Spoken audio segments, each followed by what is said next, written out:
En Radio San Giovanni vivimos la Semana Santa día a día.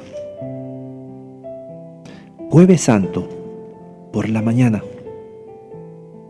El Jueves Santo tiene dos partes muy distintas. La primera comprende la mañana y la tarde hasta la misa vespertina y pertenece todavía a la Cuaresma. La segunda parte comienza con la misa vespertina en la Cena del Señor y da paso al Triduo Sacro. En la primera parte hay dos importantes celebraciones, la misa crismal y una solemne celebración penitencial. La misa crismal. La misa crismal es una de las misas más solemnes y significativas de todo el año litúrgico.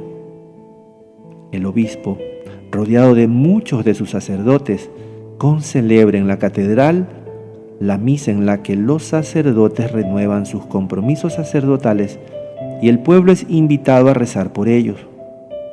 En ella se consagran los santos óleos. Debido a los trabajos ministeriales de los sacerdotes, esta misa suele adelantarse al miércoles o incluso al martes santo. Bendición de los óleos.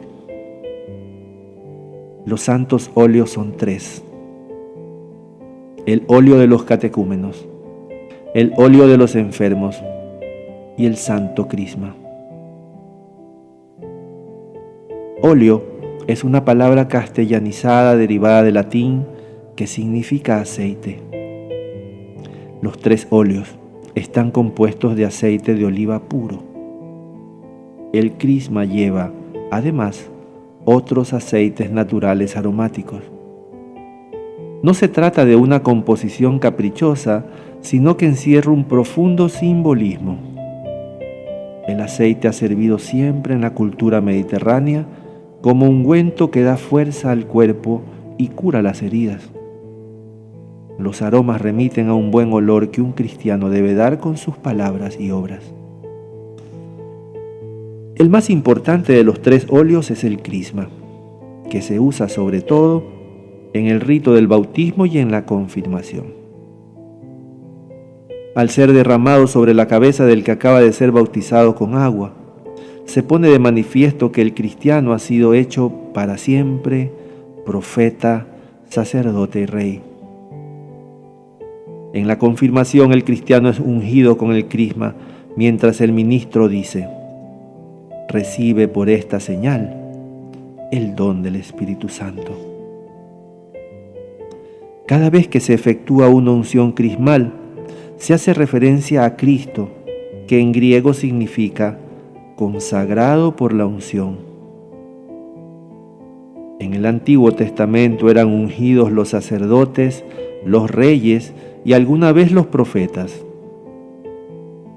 Jesucristo no fue ungido con óleo, porque su santísima humanidad fue consagrada por el Verbo cuando se hizo hombre. Al hacerse carne en el seno de la Santísima Virgen María, el Verbo de Dios confirió a la santísima humanidad de Jesucristo la unción divina, la cual le convertía en profeta, sacerdote y rey de la nueva alianza, a la vez que otorgaba esa misma consagración a todos los miembros de su cuerpo. Al recibir el bautismo, el cristiano se inserta en el cuerpo de Cristo como miembro y participa de la triple unción de Jesús.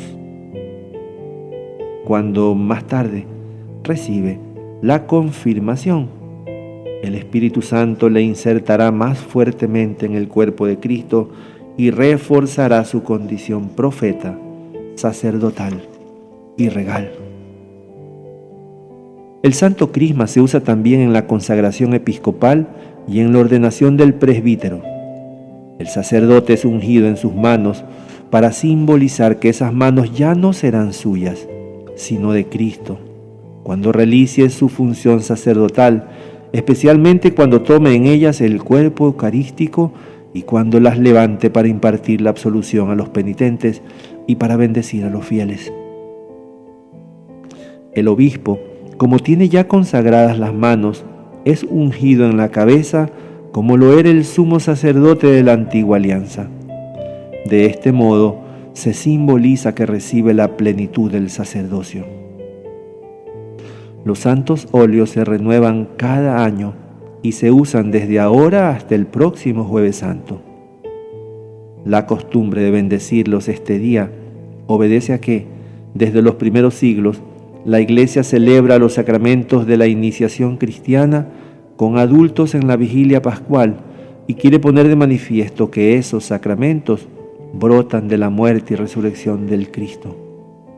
Además, porque ese día todo debe ser nuevo, como nueva es la realidad que nace de la resurrección.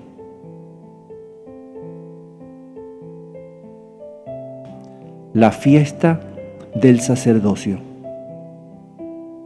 Pablo VI quiso que la misa crismal del Jueves Santo fuese una fiesta del sacerdocio cristiano, del de Cristo, del de los bautizados y del de los sacerdotes ministeriales. Cristo, que ofreció su sacrificio sobre el ara de la cruz e instituyó la Eucaristía para actualizarlo sin cesar a través de los siglos, eligió a ministros, los obispos y sacerdotes, con la misión de anunciar el Evangelio en su nombre, pastorear al pueblo y celebrar los sacramentos, especialmente el de la Eucaristía. Él mismo confió a todos los bautizados la misión de darle a conocer ser fermento de santidad en medio del mundo e instaurar el reino de Dios a través de sus trabajos temporales. Esto explica que los textos de las oraciones y de las lecturas tengan unos contenidos muy sacerdotales. La primera lectura, tomada del profeta Isaías, capítulo 61, versículo 1 al 3, el 6 y del 8 al 9. Es el anuncio profético de Jesús como enviado por el Padre para anunciar la buena noticia a los que sufren y derramar sobre ellos el perfume de fiesta. El Evangelio, que es de Lucas capítulo 4, versículos del 16 al 21, recoge este texto, pero puesto ya en labios de Jesús, cuando se presentó en la sinagoga de Nazaret como el Mesías consagrado por el Espíritu y enviado para anunciar la buena noticia a los pobres, para anunciar a los cautivos la libertad y a los ciegos la vista, para dar libertad a los oprimidos, para anunciar el año de gracia del Señor.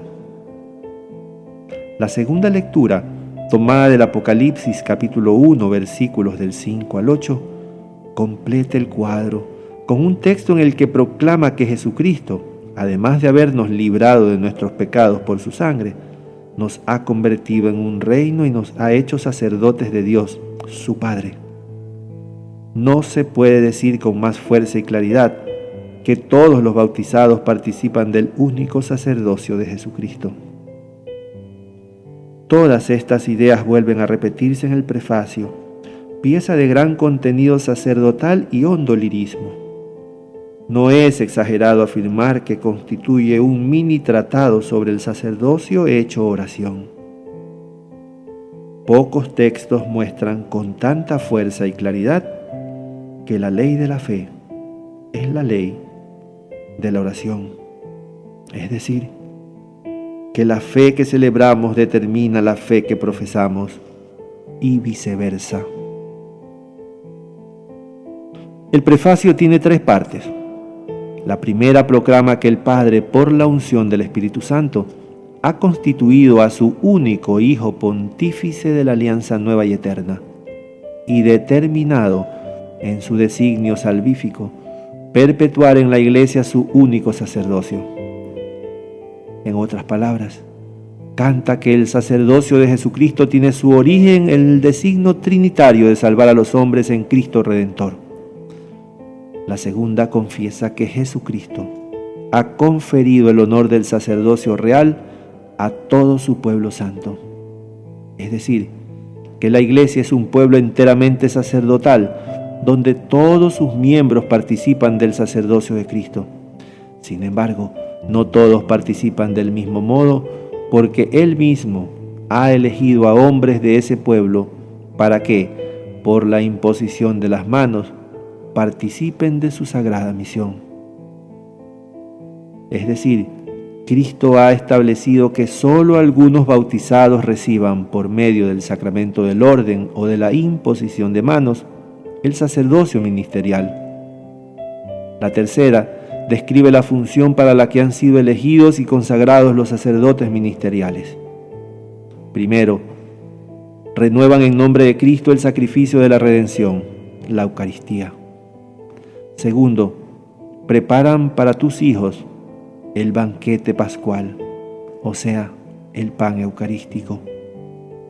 Tercero, en este banquete el pueblo santo se reúne en tu amor, se alimenta con tu palabra y se fortalece con tus sacramentos. Cuarto, los sacerdotes han sido elegidos y consagrados no para brillar, sobresalir y ser servidos por los fieles, sino para entregar su vida por ti y por la salvación de los hermanos. Haciendo esto, van configurándose a Cristo y dan testimonio constante de fidelidad y amor. La altísima misión de los sacerdotes es un don que el Señor les ha entregado gratuitamente por pura bondad, no en virtud de sus méritos y valía personal, pero es una tarea que compromete toda su vida en duración, extensión y en profundidad. De modo que cada día han de luchar para ser fieles al don recibido y no volver la vista atrás. Por eso, hoy el obispo se lo recuerda y les invita en presencia de todo el pueblo, al cual tienen que servir, a renovar los compromisos sacerdotales que asumieron el día de su ordenación. Concretamente, la predicación, la celebración de los sacramentos, sobre todo los de la Eucaristía y penitencia, la celebración diaria de la liturgia de las horas u oficio divino, la obediencia a su obispo y la realización de todo su ministerio, no por motivos humanos, sino por amor a Dios y a las almas.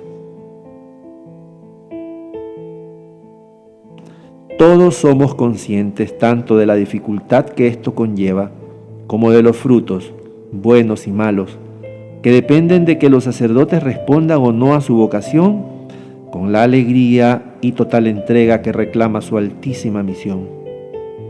Por eso, nada más lógico que el obispo invite a todos los fieles presentes a rezar por ellos.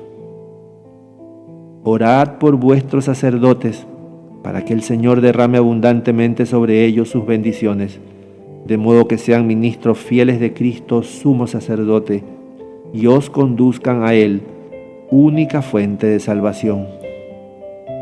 Pero esta invitación no puede quedar limitada a la misa crismal, sino que ha de hacerse extensiva a todo el año.